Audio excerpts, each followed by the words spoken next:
Hi everybody, this is Shri. Welcome back to my channel, Vedic Living.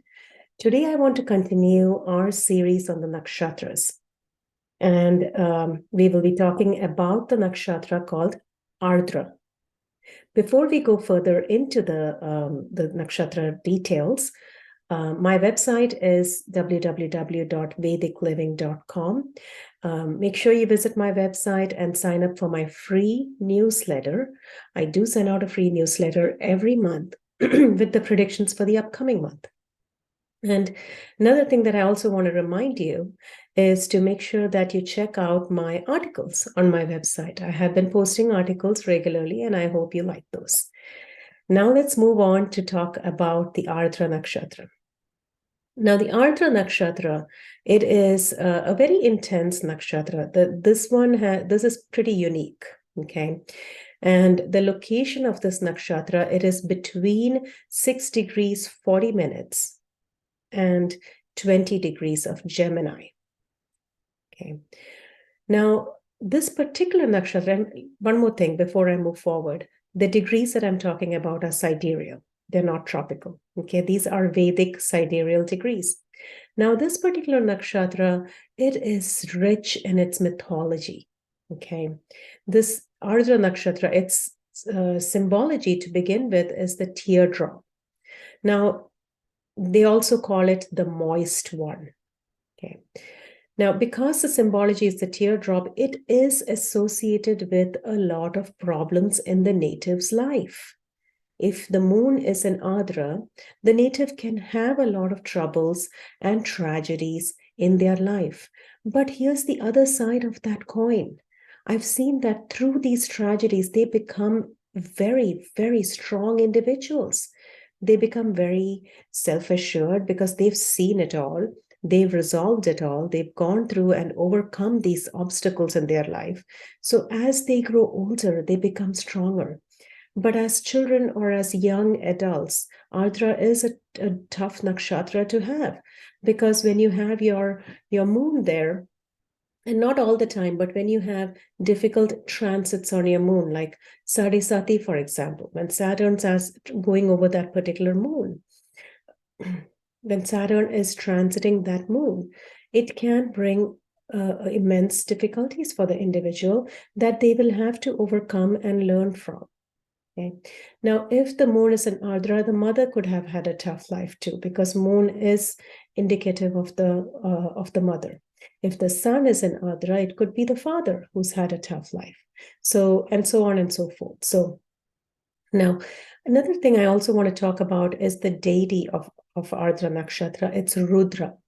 Rudra is the Hindu deity that has to do with storms and Vayu, which is wind, and medicine. Okay, so remember that. It does have some indications of medicine as well. Now, Rudra, in the ancient Upanishads, Rudra was called the mightiest of the mightiest.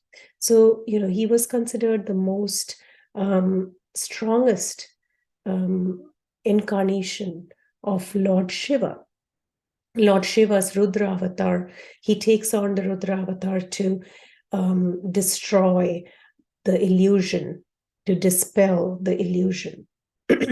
And Rudra, the word Rudra actually means eradicate from its roots, which is very interesting to me, because right across in the zodiac, right across from this Ardra Nakshatra, on the other side, in the sign of Sagittarius, we have the Mula Nakshatra. Now, Mula is the root. The actual meaning is the root. So with the Ardra Nakshatra, being ruled by Rudra, which literally means eradicate from the roots, it's interesting that the roots are in the Mula Nakshatra. So this particular axis of Ardra and Mula is very, very strong. Okay, that is why whenever we have eclipses on this axis of Ardra and Mula, we have world-changing events. When there's an eclipse on this axis, and then Mars as a trigger planet crosses over this particular sign or nakshatra, you will see events happening in the world which are life-changing. So now coming back to the personal chart, I'm talking about world events, but coming back to the personal chart, what does Rudra symbolize? If you have planets in Ardra Nakshatra, the deity that is Rudra symbolizes storms. So, and when you talk about storms, it's darkness. We call the nakshatra the moist one. So we are talking about rains. We are talking about tornadoes and tsunamis. So this is another indication of this nakshatra. There'll be a lot of, events like flooding and storms in the world when there are major planets in this nakshatra. Now, it is considered darkness, this nakshatra. It's considered destruction. And because it's Shiva's energy, it is considered as a nakshatra that destroys all illusion. So people who have this nakshatra, they are known to love the hunt. Just like we talked about the Mrigashira nakshatra, they love to get into the like weeds with everything and try to understand things at the root. Remember, Rudra actually means eradicating problems at the root. So they won't take anything that is superficial as an answer. For them, they will try to dig to the deepest root and then try to eradicate the issue. Okay, there's no fixing an issue with the band-aid with these people, right? They like to get to the bottom of things. So that is one very important characteristic of Ardra Nakshatra, that they love to understand things at the very deepest level. Now, the ruler of this nakshatra is Rahu.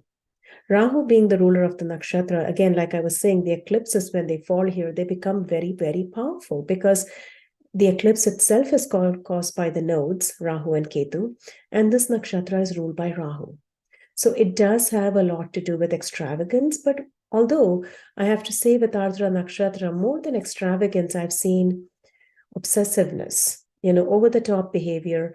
And again, that obsessiveness can, on the positive side, also mean, an obsession for the truth, trying to get to the bottom of things. And, like I said, they do have a lot of difficult events in their life that transpire, and hence they become very strong individuals. There's no doubt about that. Now, what is interesting is this particular nakshatra, we are talking about darkness and storms and tornadoes and all that. But right after this nakshatra is the nakshatra Punarvasu. Punarvasu is literally called return of the light. So that's interesting because you're going from the nakshatra that's known as the teardrop and the darkness, and then you go into Punarvasu, which is return of the light. So, that I just wanted to leave you with that because my next video will be on the Punarvasu Nakshatra. So that's my take on the Ardra Nakshatra, and I hope you liked this video, and I hope you come back and watch my other videos. Don't forget to like, subscribe, and sign up for notifications. I'll see you next time.